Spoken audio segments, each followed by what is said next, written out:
yang Tuhan Yesus kasih bertemu kembali dengan saya dalam khotbah online GBC Anugerah Bermazmur Minggu 9 Mei 2021. Mari kita berdoa meminta hikmat dan pengertian dari Tuhan.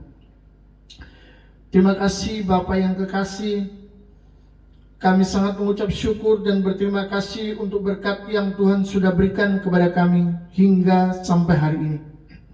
Sebentar lagi kami akan menerima makanan firman-Mu yang mengenyangkan, yang membuat kami kuat sampai Tuhan datang.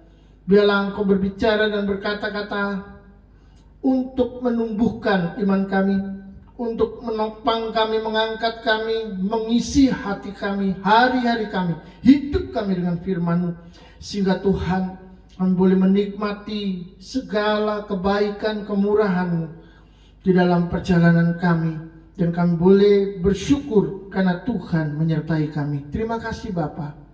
Kami mau naikkan segala pujian, hormat dan kemuliaan hanya di dalam nama-Mu yang kudus, Tuhan kami Yesus Kristus. Amin.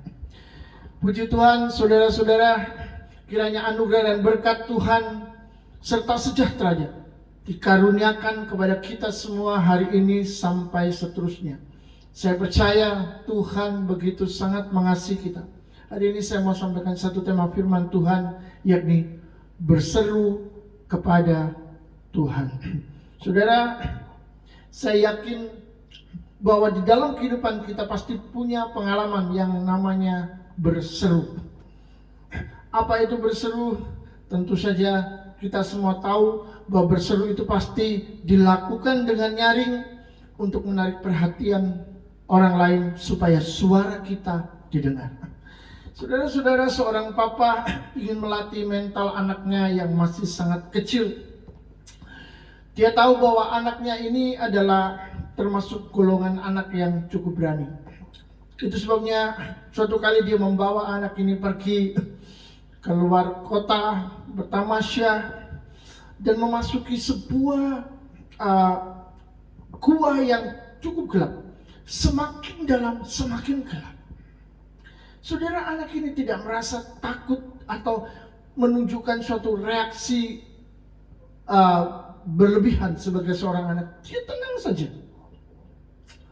Lalu sang papa mulai berkata kepada anaknya, "Apakah kamu takut di sini?" Sang anak berkata dengan lantang, "Tidak, Papa." Wah, ini jagoan, saudara. Lalu sang papa berkata, "Baik, kalau gitu lepas tangan Papa, oke?" Lalu dia lepaskan, dan mereka berdua berjalan. Di tempat yang gelap ada sedikit sinar. Lalu sang papa mulai pelan-pelan meninggalkan dia dan bersembunyi di antara batu-batu yang ada di sana. Apa yang terjadi, saudara? Anak ini sepertinya kelihatan sangat berani, tapi lama-kelamaan dia merasa tempat ini cukup gelap, sepi. Dia mulai memanggil papanya. Pertama dia memanggil dengan pelan, "Papa." Lalu setelah dia toleh, dia lihat kanan, kiri, sang papa tidak ada. Dia lihat ke belakang, gelap, tidak ada siapapun. Lihat ke depan, wow, sepi sekali. Dia mulai memanggil papanya lebih keras. "Papa, Papa." Sang papa tidak muncul juga. Lama-lama anak ini mulai berteriak, "Papa, Papa." Saudara, dia mulai berseru. Kenapa? Karena dia mulai merasa takut. Saudara-saudara yang dikasihi Tuhan, kita akan mencoba membuka di dalam Injil Markus pasal 10 ayat 46 sampai 49. Lalu tibalah Yesus dan murid-muridnya di Yeriko, dan ketika Yesus keluar dari Yeriko bersama-sama dengan murid-muridnya dan orang banyak yang berbondong-bondong, ada seorang pengemis yang buta bernama Bartimius, anak Timius, duduk di pinggir jalan. Ketika didengarnya bahwa itu adalah Yesus orang Nazaret, mulailah ia berseru, "Yesus anak Daud, kasihanilah aku." Banyak orang menegurnya supaya ia diam. Namun semakin keras ia berseru, "Anak Daud, kasihanilah aku." Lalu Yesus berhenti dan berkata, "Panggillah dia." Mereka memanggil orang buta itu dan berkata kepadanya, "Kuatkan hatimu, berdirilah, ia memanggil engkau." Saudara-saudara, Alkitab mencatat ada orang buta bernama Bartimius, anak Timeus, duduk di pinggir jalan. Itu sebenarnya cukup memberikan kepada kita informasi tentang status sosialnya di dalam masyarakat. Bartimius si buta ini adalah orang biasa, bukan orang kaya, bukan orang yang punya kedudukan dan jabatan tinggi, bukan orang penting, bukan orang terkenal. Dan karena itu saudara-saudara, ketika dia mendengar Yesus yang populer pada saat itu, terkenal saat itu sebagai seorang nabi, sebagai seorang yang diurapi Tuhan, sebagai seorang yang telah menyembuhkan banyak orang sakit, membangkitkan orang mati dan lain sebagainya. Bartimius sebagai seorang yang buta, dia juga ini disembuhkan. Tapi dia buta, dia tidak mungkin berdiri lalu mendekati Yesus, mengejar Yesus. Satu-satunya yang dia bisa lakukan adalah memanggil nama Yesus. Itu sebabnya saudara-saudara, Bartimius bersuara nyaring menarik perhatian Yesus agar disembuhkan matanya. Dan Yesus tertarik dengan seruannya, sehingga dia berkata kepada orang-orang yang mengikutnya, "Panggillah dia." Saudara-saudara dikasihi Tuhan,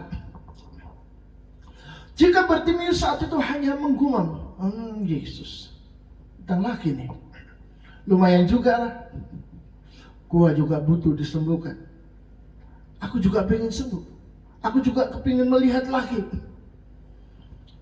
Kalau dia cuma seperti itu, lalu menyerah kepada nasibnya, ya terserahlah, Yesus mau melihatku atau tidak, mau mendatangiku atau tidak, mau menyembuhkan aku atau tidak. Maka saudara-saudara, kita bisa berpikir secara logis, kira-kira Yesus akan datang ke sana atau tidak? Kalau dia berkata terjadilah sesuai dengan kehendaknya, menurut saudara apakah Bartimius akan dipanggil? Saudara-saudara, memang pertama tidak ada seorang pun yang tahu kehendak Tuhan. Tetapi jika dia tidak melakukan itu secara logis, Yesus juga tidak akan datang ke sana karena Yesus sedang berjalan maju. Tuhan sudah menentukan sejak semula bahwa ketika Yesus berjalan, Bartimius pun merespon dengan sangat cepat dan dia berseru-seru, "Yesus, Yesus anak Daud, kasihanilah aku." Dan akhirnya Yesus datang ke sana. Saudara-saudara, menurut Anda, mengapa seseorang itu berbicara dengan suara yang nyaring atau berseru? Bukankah berkata-kata tidak harus berseru, tidak harus dengan suara nyaring? Bukankah memanggil atau meminta seseorang seseorang tertarik kepadanya tidak harus berteriak? Inilah yang sedang kita akan bahas hari ini. Ada beberapa alasan seseorang memilih berseru dan tidak berbicara dengan biasa, layaknya sedang berbincang-bincang. Yang pertama, ia menganggap bahwa berita atau pesan yang akan disampaikannya itu adalah berita dan pesan yang sangat penting. Itu sebabnya saudara, dia menyuarakannya dengan lantang. Dalam bahasa media itu seperti diviralkan. Maka sebuah berita akan dibumbui dengan kata-kata yang bombastis supaya orang tertarik, orang membaca, orang melihat, orang mendengar dan lain sebagainya. Yang jelas, berita yang dianggap penting pasti akan memiliki suatu kekuatan untuk menarik perhatian orang. Berita yang dianggap penting akan membuat seseorang yang menyampaikannya berusaha dengan berbagai macam cara agar orang memikirkan itu. Saya yakin bahwa Bartimius menganggap bahwa tujuannya untuk disembuhkan matanya itu adalah sangat penting dalam hidupnya. Itu sebabnya dia mau sampaikan berita, Tuhan sembuhkan mata saya. Dan dia berteriak, Yesus anak Daud, kasihanilah aku. Yang kedua, alasan seseorang memilih berseru, yaitu bahwa ia ingin ditanggapi dengan cepat tanpa berlambat-lambat. Bartimius pasti tahu bahwa Yesus populer dan akan sulit didekati. Akan ada banyak orang-orang di sekitarnya. Saudara masih ingat seorang perempuan yang sakit pendarahan? Dia mencoba untuk mendekati Yesus. Susah sekali. Sampai akhirnya dia berkata, kalau aku bisa memegang jubahnya saja, aku akan sembuh. Dia memegang jubahnya dan sembuh. Tapi dia harus melewati begitu banyak orang-orang yang berdesakan di sana. Bartimius memang luar biasa. Dia berteriak. Dia ingin ditanggapi dengan cepat tanpa berlambat-lambat. Dan Yesus berkata sendiri, panggillah dia. Saudara-saudara, itu sebabnya seseorang berseru dan tidak berkata-kata dengan cara yang biasa. Yang ketiga, berseru ini sebenarnya memiliki sedikit unsur pemaksaan. Kalau boleh dibilang, Bartimius berseru itu seperti dia memaksa didengar agar tidak ada yang mengabaikannya. Dia tahu Yesus akan mengabaikan dia. Siapakah dia? Orang buta duduk di pinggir jalan, bukan orang hebat, bukan orang terkenal, bukan orang kaya. Dia bukan apa-apa. Sedangkan orang-orang yang bersama Yesus begitu banyak, yang harus dilayani begitu banyak. Itu sebabnya Bartimius berteriak. Dia memaksa Yesus mendengarnya. Yesus anak Daud, kasihanilah aku. Dan saudara-saudara, dia berhasil. Yesus tidak mengabaikannya. Yesus memanggil dia. Yang keempat, supaya pesannya itu bisa sampai di tujuan, tidak mubazir. Ini salah satu alasan untuk berseru. Kalau tidak berseru, saudara, maka pesan untuk memanggil Yesus itu juga tidak akan sampai. Kalau misalnya dia cuma berkata, Yesus, Yesus tolong aku. Orang-orang sudah ada di sana, sudah begitu banyak. Tapi kalau dia berteriak, Yesus anak Daud, kasihanilah aku, maka bukan cuma Yesus yang mendengar, tapi semua orang mungkin ada yang menoleh. Mungkin ada yang mulai lihat dan mulai memberi jalan. Saudara-saudara yang dikasihi Tuhan, di dalam kehidupan ini kadang-kadang kita harus berseru supaya pesan kita bisa sampai dan tidak mubazir, tidak sia-sia. Namun yang kelima, seperti anak kecil itu, sebuah pesan disampaikan dengan berseru, itu adalah karena rasa takut mulai menghantui. Ketika seseorang mulai merinding, seperti dalam tayangan-tayangan dunia lain di televisi, ketika mereka mulai takut, mereka mulai angkat tangan. Mereka mulai memanggil-manggil supaya cepat orang datang dan membawa dia keluar dari area di mana dia sedang merasa ketakutan. Saudara-saudara, ketika ketakutan melanda di dalam hidup seseorang, dia tidak akan pernah bisa berdoa biasa. Tuhan, tolong saya. Tuhan, aku percaya kepadamu.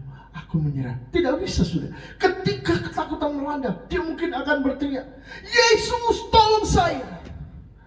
Saudara, ini adalah sesuatu yang mau Tuhan sampaikan kepada kita. Bahwa orang yang sedang berseru-seru itu sebenarnya karena sudah tidak punya cara lain untuk mendapatkan perhatian.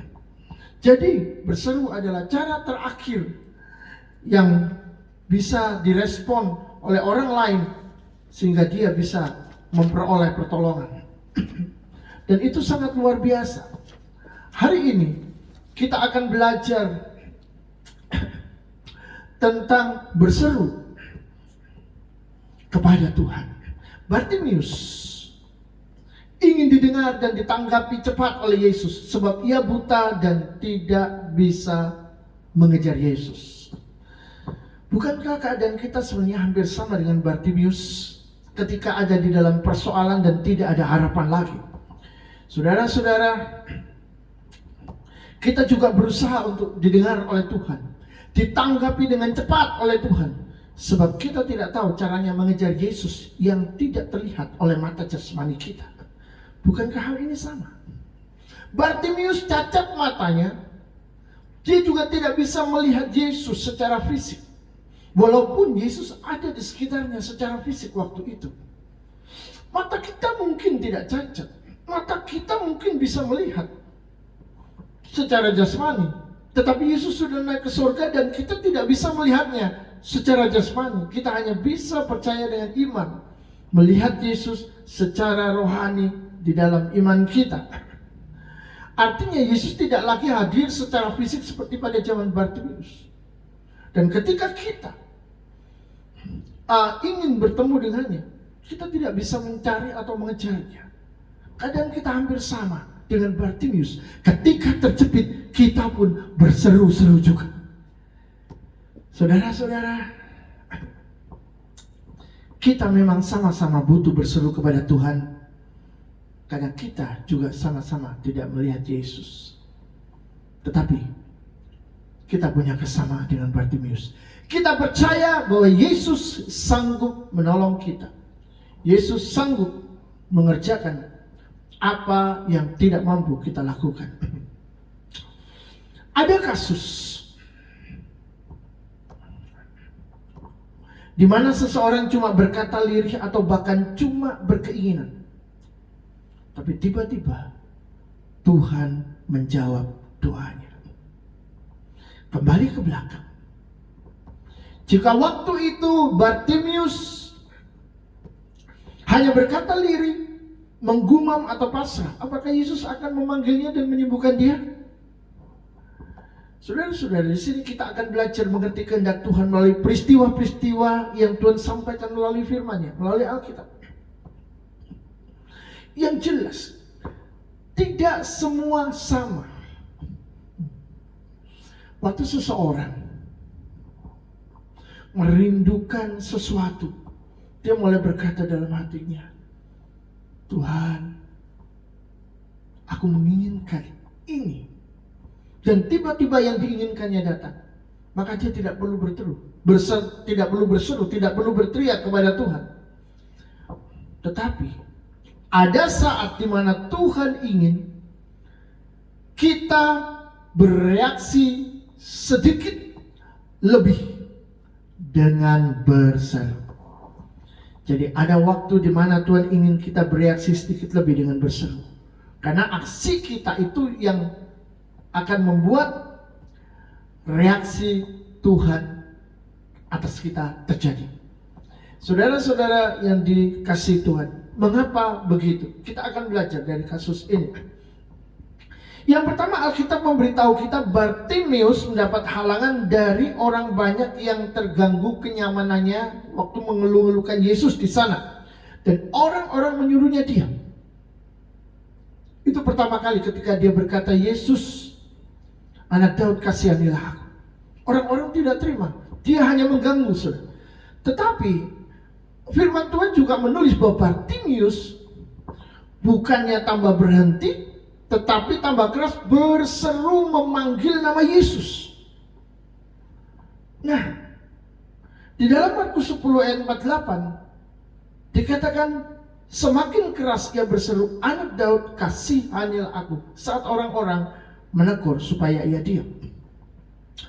Saudara-saudara, Bartimeus sudah berseru yang pertama kali, tetapi rintangan atau kendala yang terjadi saat itu adalah sebuah proses yang Tuhan kehendaki agar Bartimeus berseru lebih keras lagi. Di dalam kehidupan ini ada saat di mana Tuhan mengizinkan kita terjepit, kita berdoa biasa tidak bisa. Lalu kita mulai berseru, dibiarkan juga. Dan itu sampai panjang, sampai kita putus asa dan kita tidak kuat, tidak mampu lagi menahan keadaan. Kita berseru lebih keras lagi, Tuhan tolong saya. Saudara-saudara yang dicintai Tuhan, yang jelas kalau kita sedang menghadapi problem atau pergumulan yang tidak jelas hasil akhirnya dan kita sedang tertekan, maka dibutuhkan berseru kepada Tuhan. Karena secara alami, secara fisik pun, ketika seseorang berteriak, ya, secara fisik, secara lahiriah, maka hormon endorfin akan dilepaskan sehingga orang itu mengalami ketenangan. Karena ada rasa bahagia, ada rasa nikmat, ya, dan otomatis aliran darah akan memompa jantung lebih cepat. Kalau terjadi penyumbatan itu akan terlewati. Itu sebabnya ada juga dalam ilmu pengetahuan diajarkan kalau seseorang itu sakit jantung, dia juga perlu berteriak dengan cara yang benar supaya dia tidak mengalami sakit jantung mendadak. Saudara-saudara dikasihi Tuhan, demikian juga ketika kita berseru secara rohani, maka saat itu kita juga akan mengalami kelepasan, kita akan mengalami kebebasan. Ada sesuatu yang Tuhan sedang kerjakan melalui firman Tuhan hari ini. Yang jelas, firman Tuhan telah menunjukkan sebuah jalan untuk bisa orang-orang lakukan atau saudara lakukan, yaitu berseru kepada Yesus. Jadi jangan kikir dengan suara Anda, jangan kikir dengan energi Anda, jangan kikir dengan usaha Anda untuk berseru, memanggil nama Yesus. Jadi jika tidak terjadi reaksi, mungkin memang kurang keras. Saudara-saudara, ada orang yang merasa cukup berdoa, sudah cukup beriman, sudah cukup menyampaikan isi hatinya pada Tuhan. Tapi Tuhan berkata, seruan kamu terlalu lemah. Lemah bicara soal kesungguhan dan kesiapan hati kita kepada Tuhan. Ada orang-orang yang rasanya sudah tidak punya power lagi, tidak punya tenaga, tidak punya kekuatan lagi untuk meminta kepada Tuhan. Lalu dia mulai fokus kepada dunia, fokus kepada situasi dan kondisi, fokus kepada keadaan dan tenggelam di dalamnya. Habislah dia. Imannya tidak muncul seperti emas. Imannya tidak tegak berdiri untuk tetap berjalan di jalan Tuhan, di dalam kesetiaan. Saudara-saudara yang dikasihi Tuhan, firman Tuhan berkata, berdoalah tidak jemu-jemu. Tapi banyak yang meneruskan doa yang dianggapnya itu juga. Atau saya, masalah saya, persoalan saya juga tidak berubah. Jadi berdoa ya untuk persoalan itu lagi. Lalu lama-lama saudara, dia merasa kalau saya terus berdoa untuk hal itu, sepertinya saya tidak punya iman. Jadi ya udahlah, biar aja, nggak usah fokus ke sana, nggak usah peduli dengan masalah. Tapi sebenarnya ketika dia mau jujur, itu bukan karena dia mau menjadi lebih beriman dengan tidak berdoa, dengan tidak berseru, tetapi dia sebenarnya memang sedang drop, sedang down, sedang jatuh, sulit untuk bangkit berdiri sehingga berhenti berseru, berhenti berdoa. Ketika Bartimeus sampai pada level seruan paling maksimal, paling keras, paling kuat, dan akhirnya dipanggil Yesus, inilah yang terjadi. Di dalam Matius pasal 10 ayat 52. Lalu kata Yesus, pergilah, imanmu telah menyelamatkan engkau. Pada saat itu juga melihatlah ia, lalu ia mengikuti Yesus dalam perjalanannya. Saudara-saudara yang dikasihi Tuhan, Yesus berkata kepada Bartimeus, pergilah, imanmu telah menyelamatkan engkau. Ini luar biasa. Jadi ujung dari keinginan Tuhan agar kita berseru adalah hadirnya iman di dalam kehidupan Anda. Sama seperti Tuhan ingin iman itu hadir di dalam kehidupan Bartimius. Itu sebabnya ketika Bartimius memanggilnya, berseru kepadanya, Yesus anak Daud, dia diam saja. Kasusnya bersama dengan perempuan Kanaan yang berseru-seru memanggil Yesus, meminta anak perempuannya yang kerasukan disembuhkan. Ternyata Yesus tidak langsung menyembuhkan, membiarkan begitu saja, membuat dia lebih bersungguh-sungguh lagi. Saudara-saudara, iman inilah yang menjadi tujuan akhir dari sebuah seruan. Kita harus menerima bahwa seringkali problem dan masalah kita tidak terselesaikan sangat lama. Itu bukan karena Tuhan kekurangan kuasa untuk menolong kita. Itu bukan karena Dia kurang murah hati atau tidak peduli pada kita, tetapi karena tidak adanya iman. Dan Tuhan membiarkan doa kita mengambang di udara. Karena Yesus pernah berkata, jika kamu punya iman sebiji sesawi saja, yang kecilnya seperti satu butir pasir, biji sesawi itu bisa memindahkan gunung. Tetapi masalah kita, persoalan kita, urusan kita tidak selesai-selesai, sampai ada orang-orang yang tenggelam, jatuh di dalam keadaannya yang sangat sulit. Bahkan ada yang sampai mencoba untuk bunuh diri, ada yang keluar meninggalkan Tuhan dan lain sebagainya. Mengapa bisa begitu? Karena saudara-saudara, sebenarnya iman itu belum hadir di dalam kehidupannya. Itu sebabnya seseorang perlu berseru agar iman itu hadir dalam kehidupannya dan dia melihat Tuhan nyata di dalam kehidupannya. Yang jelas saudara-saudara yang dikasihi Tuhan, ketika Tuhan mengizinkan kita tidak mendapatkan apa yang kita doakan, apa yang kita mau, ketika Tuhan membiarkan kita dan doa kita mengambang di udara,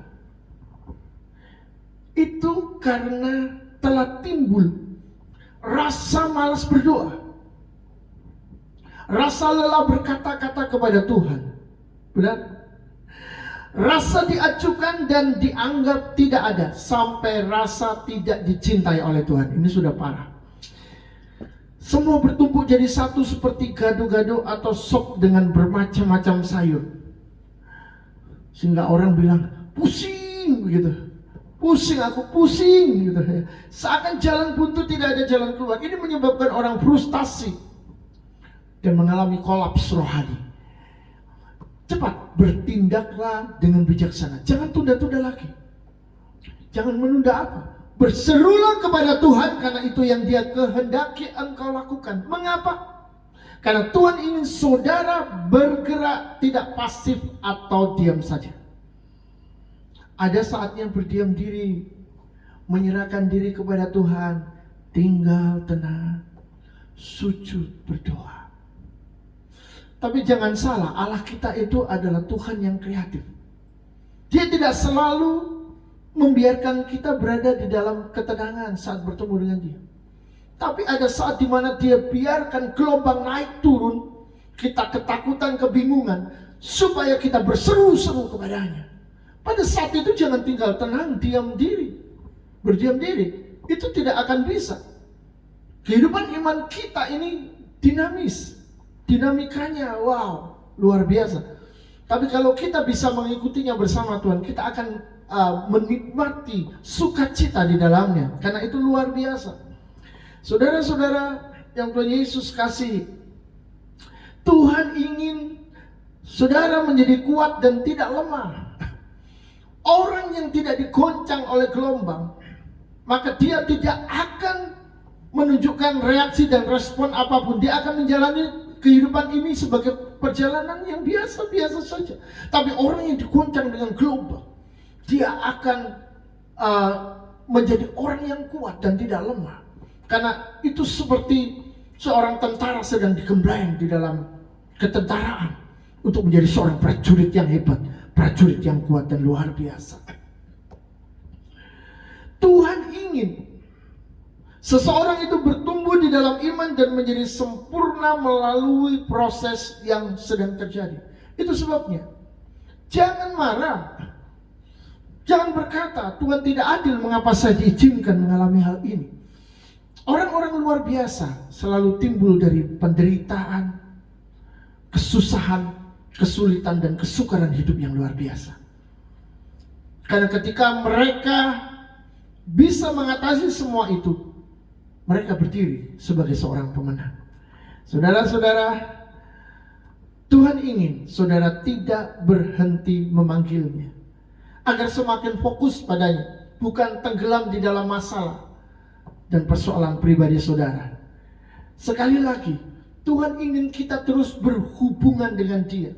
Itu sebabnya Dia biarkan keadaan-keadaan yang mungkin sedikit nyerempet-nyerempet, berbahaya, menakutkan, mengerikan, itu terjadi. Tetapi Dia tetap memegang kita dengan tangannya yang kuat. Sehingga kalau kita percaya kepadanya, kita berseru-seru kepadanya, kita tidak akan jatuh. Karena tangan Tuhan menopang kita. Sehingga kalaupun jatuh, tidak akan sampai tergeletak. Tangannya, tangannya, sebab Tuhan menopang tangannya. Tangannya, tangannya, sebab Tuhan menopang tangannya.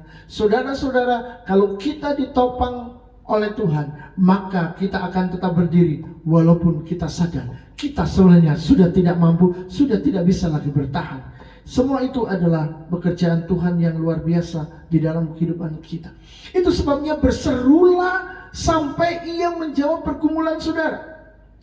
Sesulit apapun, bahkan sekalipun logika kita berkata tidak mungkin bisa ada keajaiban di dalam kondisi dan situasi seperti ini. Saudara-saudara, apakah yang sukar di mata Tuhan? Dan adakah sesuatu yang mustahil baginya?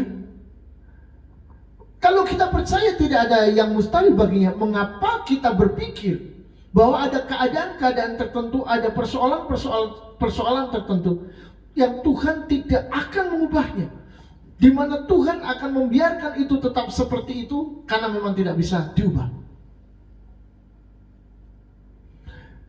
Kalau seperti itu, kita benar-benar tidak konsisten. Iman kita sebenarnya adalah iman yang palsu, bukan iman yang murni. Karena kalau kita percaya tuh tidak ada yang mustahil bagi Tuhan, maka tidak ada apapun yang tidak bisa diubah oleh Tuhan. Itu termasuk kondisi-kondisi yang sulit, keadaan-keadaan yang sukar. Tuhan bisa mengerjakan untuk kemuliaannya. Yang saudara perlukan, yang Anda perlukan dari diri Anda adalah kesetiaan untuk berseru di dalam nama Tuhan. Keluaran pasal 2 ayat 23 sampai 25 berkata demikian. Lama sesudah itu matilah Raja Mesir, tetapi orang Israel masih mengeluh karena perbudakan dan mereka berseru-seru. Sehingga teriak mereka minta tolong karena perbudakan itu sampai kepada Allah. Saudara-saudara, waktu orang-orang Israel dijajah di Mesir, mereka sangat berat. Tapi Alkitab berkata, meskipun Raja Mesir itu mati, tapi mereka masih tetap mengeluh karena perbudakan yang ada di sana. Itu sebabnya mereka tidak lagi berdoa, Tuhan tolong kami. No. Tapi mereka berseru-seru, mereka berteriak-teriak kepada Tuhan, tolong kami Tuhan, kami tidak kuat lagi, kami tidak mampu lagi. Dan Alkitab menulis, teriak mereka minta tolong sampai kepada Tuhan. Saudara-saudara, Alkitab mengatakan teriak mereka sampai kepada Allah. Ini menarik, karena berarti ada seruan yang bisa sampai kepada Tuhan dan ada seruan yang tidak sampai. Mengapa bisa seperti itu? Belajar dari awal, kita menemukan dalam Alkitab bahwa orang-orang yang berseru kepada Tuhan dan seruannya didengar Tuhan, yang pertama itu karena mereka tidak berhenti berseru meskipun ada halangan dan rintangan. Orang-orang Israel ini berteriak kepada Tuhan dari perbudakan itu bukan 10-20 tahun sudah, tapi ratusan tahun. Dan itu menunjukkan adanya hubungan yang tidak terputus dari generasi ke generasi dengan Tuhan. Menurut saya ini adalah doa pergumulan yang sangat luar biasa, saudara. Karena dari generasi ke generasi. Jadi mungkin generasi pertama yang berdoa sudah meninggal, diteruskan generasi berikutnya. Generasi kedua meninggal, diteruskan generasi berikutnya. Sampai Tuhan turun tangan. Adakah kita memiliki kesinambungan doa seperti itu? Doa yang tidak berhenti-henti. Yang kedua, doa dan seruan yang didengar oleh Tuhan itu karena mereka fokus kepada Yesus dan tidak terganggu oleh situasi ataupun kondisi apapun yang ada di sekitarnya. Artinya, meskipun ada badai, mereka jalan terus. Ada keseruan kita seperti itu ketika kita melihat ada sesuatu yang kecil yang mulai mendatangi kita, kita mulai berdoa, kita mulai kenceng. Tapi ketika badai sudah menjadi besar dan tembok yang begitu kuat sudah menjadi begitu tinggi dan luas, panjangnya sudah tidak bisa kita putari lagi, lalu kita berhenti, lalu sudah berhenti. Apakah seperti itu? Saudara-saudara kasih Tuhan, mari kita belajar fokus kepada Yesus dan tidak terganggu oleh situasi dan kondisi di sekitar kita.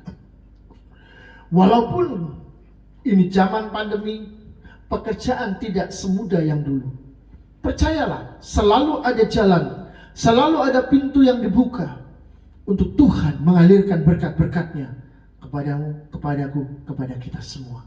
Orang-orang yang percaya, yang tidak melihat ke kiri, ke kanan, ke depan, ke belakang, tapi melihat ke atas.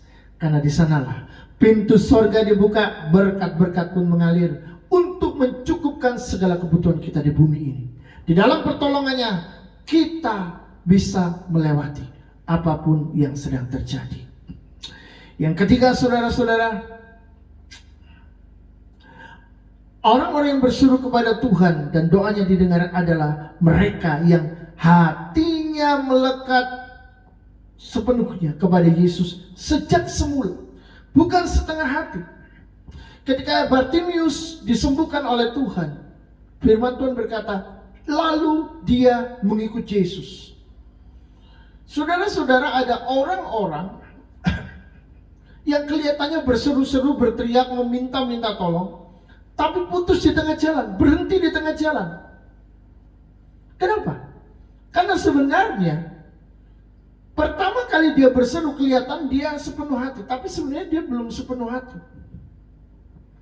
Karena semua ada ujiannya. Untuk jatuh cinta kepada seseorang sampai menikahinya, itu pun juga butuh ujian. Dan kalau itu diselesaikan, maka itulah sepenuh hati. Sama juga saudara, ketika kita berseru kepada Tuhan, apakah seruan kita itu sepenuh hati? Nanti akan dilihat saat ada halangan, saat ada ujian. Dan akan diputuskan oleh Tuhan dari tempat yang maha tinggi.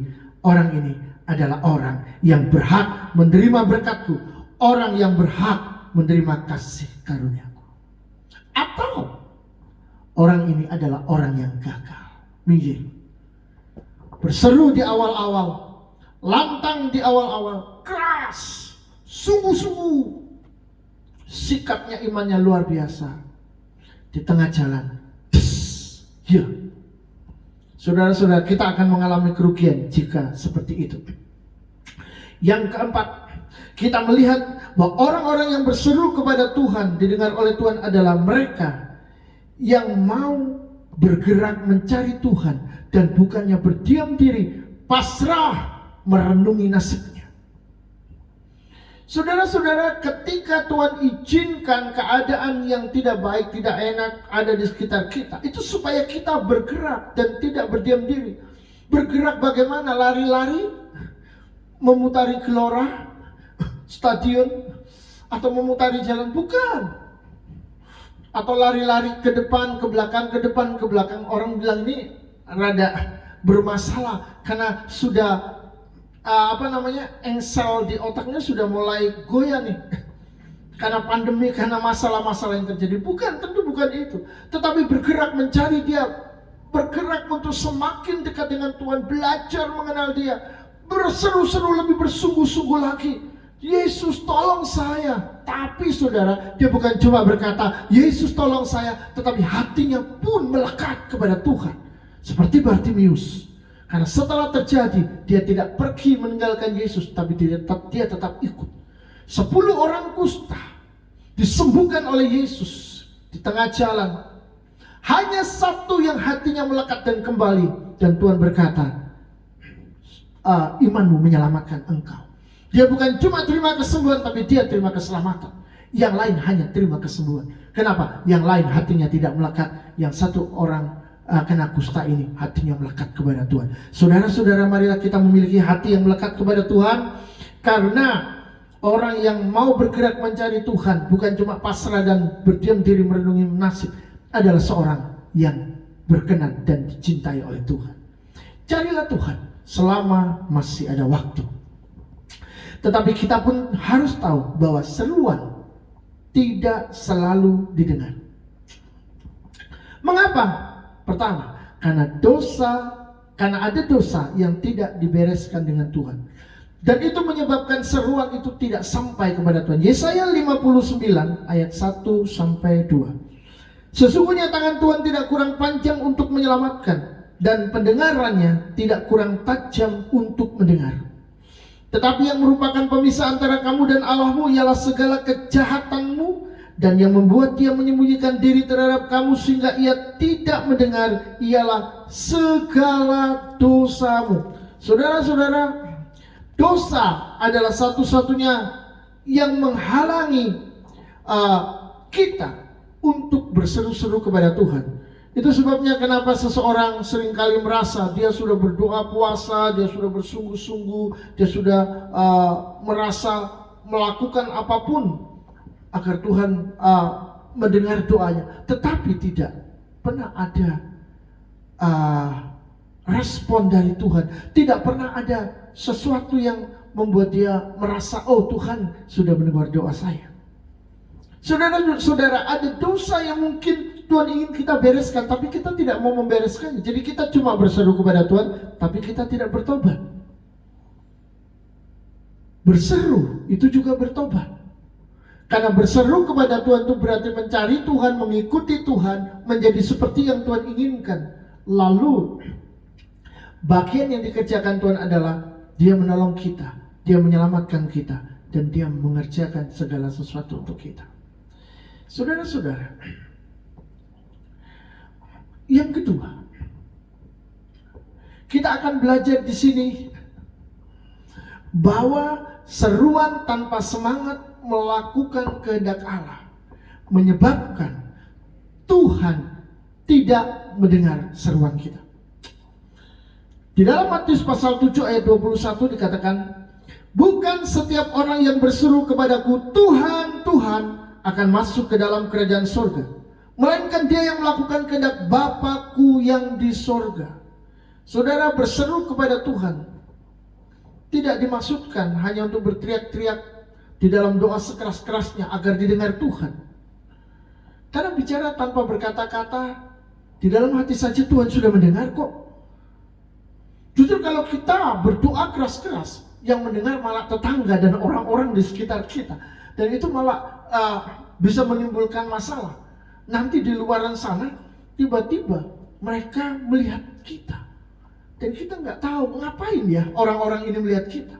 Ternyata di dalam hati mereka berpikir ada orang stres sedang lewat. Saudara-saudara, itu sangat memprihatinkan. Tentunya Tuhan ingin kita memiliki sikap yang bersungguh-sungguh di dalam doa dengan seruan di dalam hati. Inilah berseru kepada Tuhan yang benar. Tidak menutup kemungkinan bahwa di tempat yang luas tidak ada orang, Kita ada satu masalah yang begitu berat dan kita ingin berseru kepada Tuhan dengan teriakan sampai ke langit, kira-kira begitu. Tuhan, tolong saya, Yesus. Boleh? Boleh. Karena bukan apa yang ada di luar, tetapi sebenarnya apa yang sedang terjadi di dalam hati saudara, itulah seruan kepada Tuhan. Saya percaya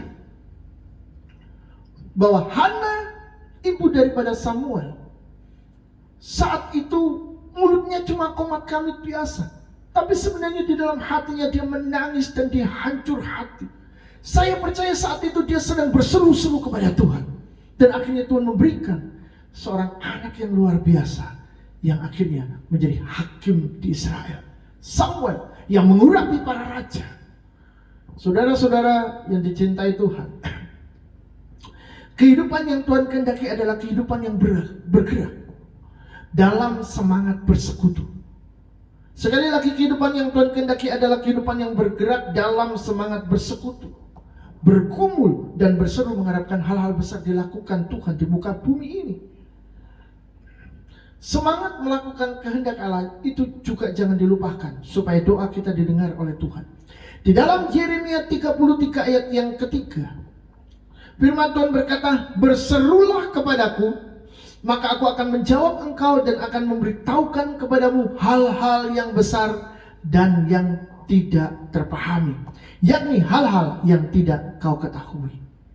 Sekali lagi, berserulah kepadaku, maka aku akan menjawab engkau dan akan memberitahukan kepadamu hal-hal yang besar yang tidak terpahami, yakni hal-hal yang tidak kau atau yang tidak engkau ketahui. Berseru, aku akan menjawab engkau dan akan menunjukkan hal-hal besar yang kamu tidak tahu, sesuatu yang rahasia. Saudara-saudara, ada orang yang menganggap bahwa berdoa itu adalah sesuatu doa yang wajar, yang biasa, dan setelah berdoa selesai. Tapi kalau kita melihat di dalam Alkitab, bahwa orang-orang yang berseru berdoa dengan bersungguh-sungguh, mereka mendapatkan jawaban. Mereka melihat kemuliaan Tuhan. Mereka mendengarkan rahasia-rahasia yang ditunjukkan kepada Tuhan melalui berbagai macam cara. Bisa melalui mimpi, bisa melalui peristiwa-peristiwa yang terjadi, dan mereka bisa melihat tanda-tandanya. Kenapa? Karena sebenarnya ada hubungan antara orang itu dengan Tuhan. Dan Tuhan kita bukanlah Tuhan yang mati. Tuhan kita adalah Tuhan yang hidup. Tuhan kita bukanlah Tuhan yang tidak tersentuh, tidak bisa dihubungi. No. Allah turun menjadi manusia di dalam Kristus Yesus, mati di atas kayu salib bagi kita, dan Dia bertemu, berkumpul, berhubungan dengan orang-orang di sekitar. Dari sana saja kita melihat bahwa Tuhan adalah Tuhan yang ingin berhubungan dengan kita. Itu sebabnya kalau Dia ingin kita berseru-seru, pasti Dia ingin kita berhubungan dengan Dia. Dan kita mengalami pertumbuhan iman. Kita menjadi kuat, menjadi luar biasa, melewati tantangan hidup, menghadapi berbagai macam persoalan dan problem dalam kehidupan ini. Inilah yang Tuhan kehendaki, inilah yang Tuhan mau.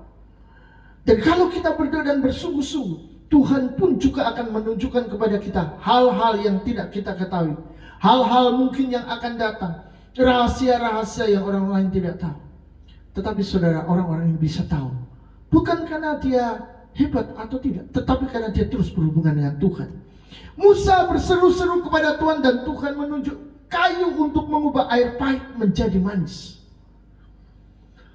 Saudara-saudara, bukankah kayu ini adalah benda yang remeh? Apa hubungannya kayu dengan air? Coba, air pahit dilempar kayu bisa jadi manis? Kan tidak ada hubungannya sebenarnya. Tetapi Tuhan buat yang biasa menjadi luar biasa. Kenapa? Karena ada hubungan dari orang itu kepada Tuhan dengan cara berseru-seru. Perempuan Kanaan berseru-seru kepada Tuhan. Anaknya dibebaskan dari ikatan iblis dan si jahat. Saudara-saudara, dua orang buta pun berseru-seru kepada Yesus, disembuhkan matanya. Orang-orang benar berseru-seru siang malam, dibenarkannya mereka, kata firman Tuhan. Persoalannya, pertanyaannya adalah, kapan Anda mulai berseru kepada Tuhan? Hari ini bergeraklah mencari Dia. miliki semangat untuk melakukan kehendak-Nya, maka saya yakin Ia akan menyelamatkan dan mendengarkan Anda. Tuhan memberkati, dan kiranya hari ini kita mulai bergerak untuk berseru-seru kepada Tuhan. Tidak berdiam diri, tidak pasrah dengan keadaan kondisi yang ada, tapi bersemangat melakukan kehendak Allah, berseru-seru kepada Tuhan, dan menikmati berkat-berkat yang terjadi di dalam hidup kita.